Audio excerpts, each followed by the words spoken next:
Although the game received critical acclaim, it sold worse than expected. Let me equip this. I just wish you can actually, like, bring the bullets out there. Ooh, okay. Yeah, it sold worse than expected. As a result, Mikami and Capcom decided that subsequent games in the Resident Evil series would shift away from the survival horror genre and incorporate more action-based elements. Oh, so like, I was gonna say Dead Rising, but that's also survival. It's more action-packed. It's also from Capcom as well, but it's like a survival horror action. It's both of them. Maybe they did want it to go back to their...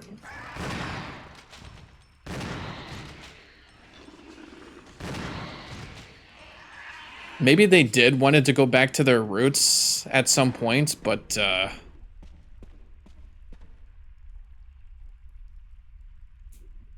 I'll just have to see how Dead Rising turned out to be for their impacts.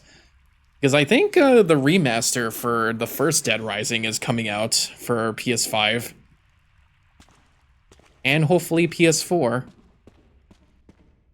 So now we can use this crank for this thing.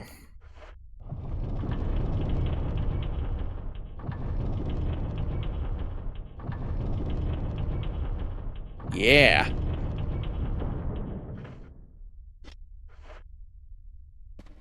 Now that's more like it.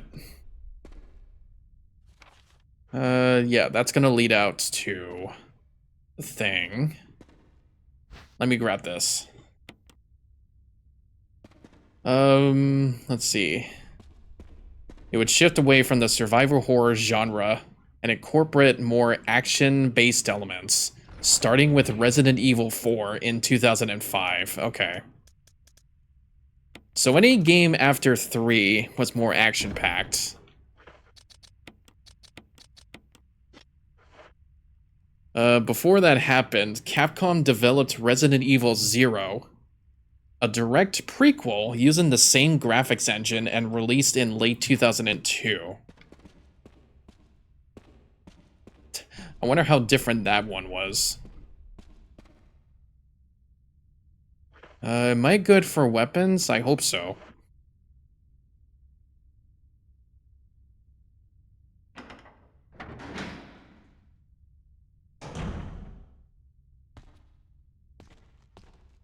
Oh, what's this? Oh, was that supposed to be for the broken shotgun I can use? Huh.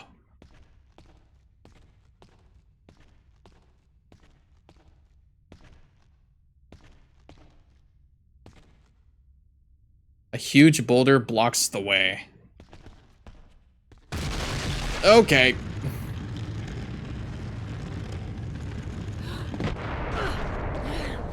There's the Indiana Jones.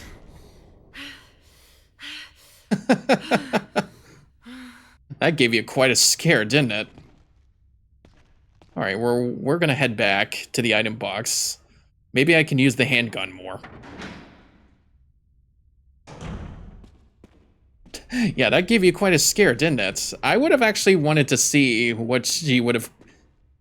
how graphic it would have been if she got crushed. So it went this way. Yeah, that got crushed. Can we look back to where that boulder was going? Aha. Oh, and I just... oh, wait, no, I did... I still have my shotgun with me, so I can get more shells now. Alright, cool. Yeah, I can actually go this way.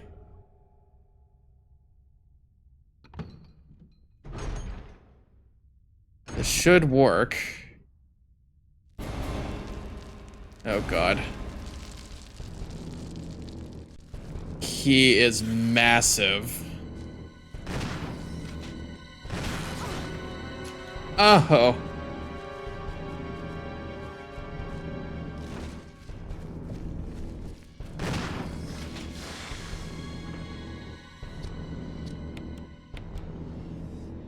That's not,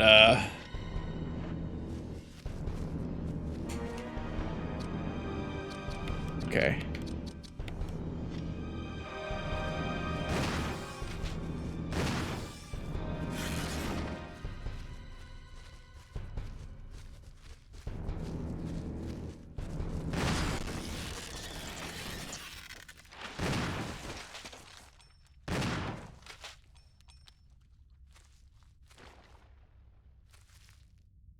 Whew. I'm good. I'm good.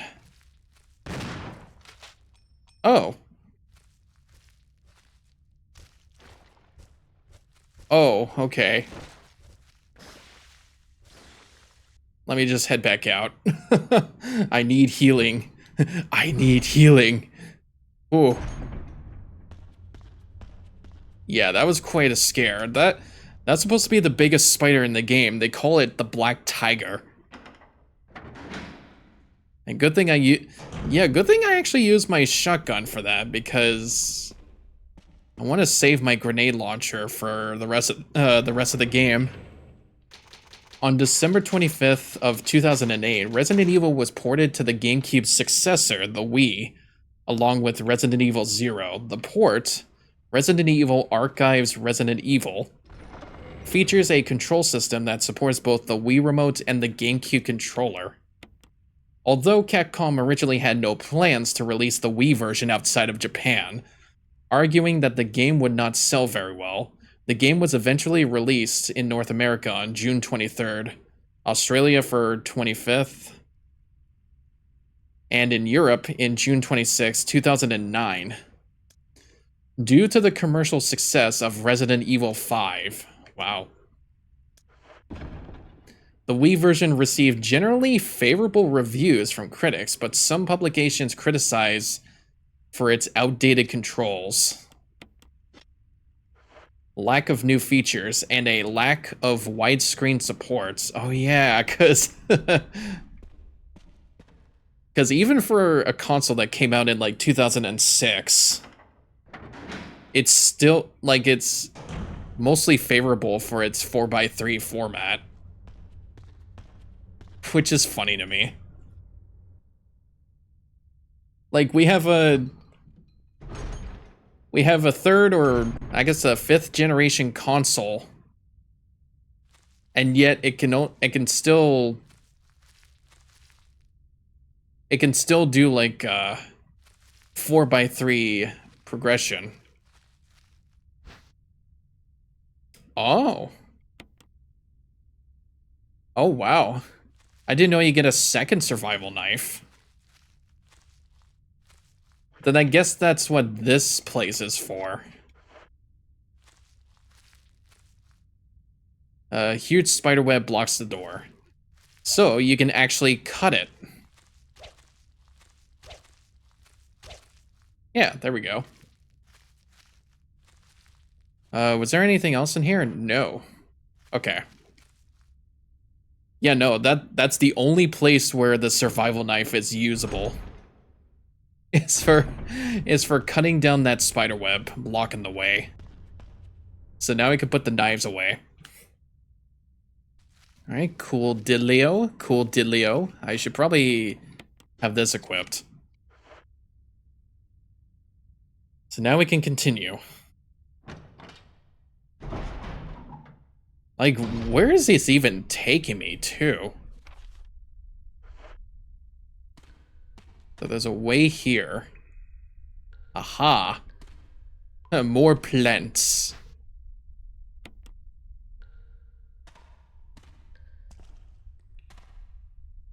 Hey, at least I'm picking these up. Like, I didn't think from, like, last recording session that I missed out on a lot of things that I forgot to pick up. This is a map of the basement of the courtyard. Whoops. That would be this.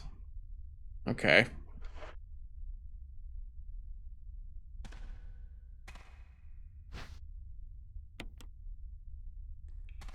I guess I could use one of them. Yeah, let's just use one of them.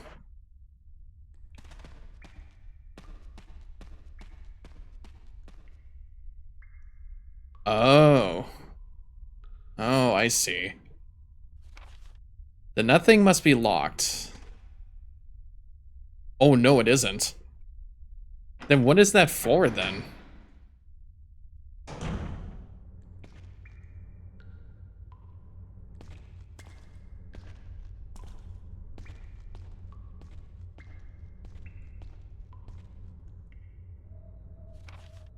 This is getting weirder and weirder by the minutes. Like, like, where is this all taking me? I could have swore that was a item for a dead end. Ah, I see. So we have to use the hexagonal crank again.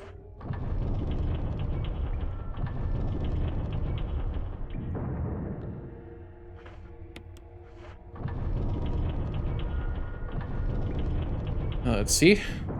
A high-definition HD version of Resident Evil HD Remaster was released for PS3, PS4, Windows, Xbox 360, Xbox One in January 2015. The HD version supports 5.1 surround sound as well as the resolution of 1080p and a widescreen aspect ratio of 16:9. Although the original pre-rendered backgrounds have a 4:3 format, the developers decided against re-rendering them in 16:9 because it would allow players to see more of the environments than intended, reducing the sense of immersion and danger.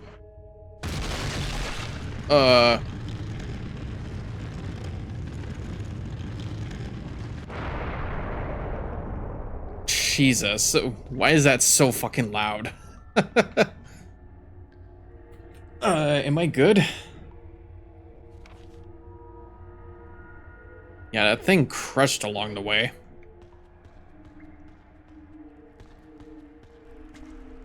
Ah, first aid kit. We can pick that up. As a result, the developers added vertical scrolling to the backgrounds. Oh, really? Which respond to the movement of the character. Oh, so it's like, if the screen is too big, then it would just like scroll a little bit if you're like moving to one side of the screen. I see how it is. Which responded to the movement of the character to fit the remastered's widescreen aspect ratio. A new control scheme was also included, allowing players to move their character in the direction of the analog stick. I thought that was always established. Oh no, this is what they wanted, actually. This is what they wanted for, like, directional, like, analog direction, instead of it being, like, tank controls. Yeah, that's what they actually wanted. The remaster was a commercial success, breaking sales records. It became the PlayStation Network's biggest launch game and Capcom's fastest-selling digital game across North America and Europe. Capcom announced that the remaster exceeded sales of 1 million copies by April 2015. Its commercial success resulted in Capcom's announcement of a similar edition of Resident Evil 0 in 2015. So they wanted to do both the HD remaster for this and 0. Jeez, they really loved this series back in the day. Critical reception towards the remaster was generally favorable. Several critics noted that some features like the inventory system and the insistence on having to revisit previously explored areas have not aged very well, but generally agreed that the remaster was a solid reveal of a classic. Yeah, like, they wanted to keep the details of how one-to-one it is.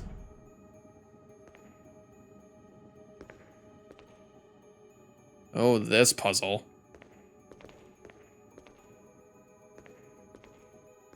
Okay. So we'll have to push this over.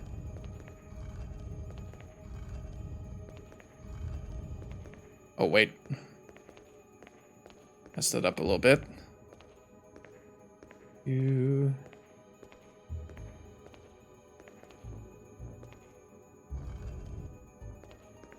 Okay. Now I do believe, I think it's this switch. Ah, okay. We need to use the hexagonal crank for this one.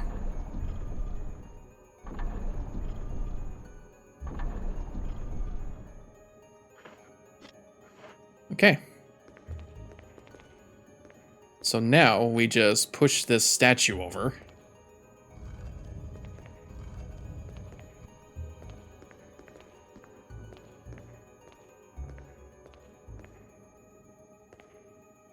I think I can push it from here. We push it over to this circle to have it turned around 180 degrees.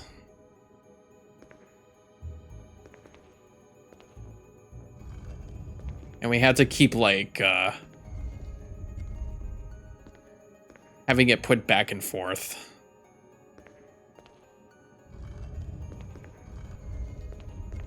Right. So now it should be pushed, or, should be good now. No. I can definitely tell how much, like, it slows down your movement controls if you have to, like, go around an object for you to push. There we go. So now we get this. A cylinder. Whatever that is.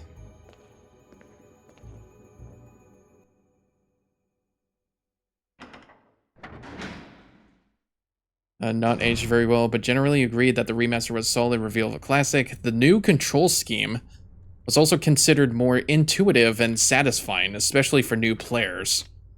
As of September 2022, the remastered had sold 3.7 million copies worldwide across all platforms. That's insane.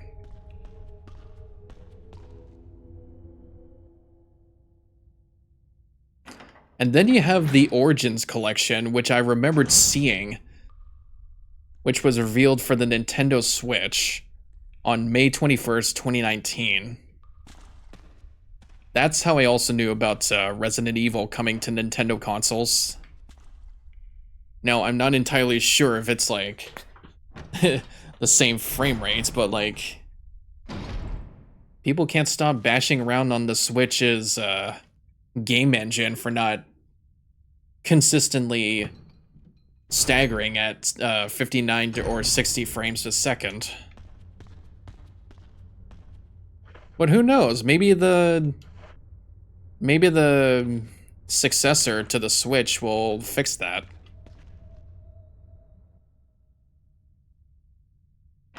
It could change the engine, or it could also, it could change the engine, or they could also fix the it could also fix the netcode. But people still have to realize they need a LAN adapter for that to work with the internet. I think after I played Five Nights at Freddy's, I wanted to look at, like, how actually deep the lore was, unironically. And I think it was Tan that gave me a video. I forgot what the guy was, or I forgot what the channel was, but it was something like horror history. With the history of Mafton and the Freddy Fazbear family, and even the pizzerias. And looking back at it last night, I was like, wow, that really explained a lot to me completely. I fully understand this now.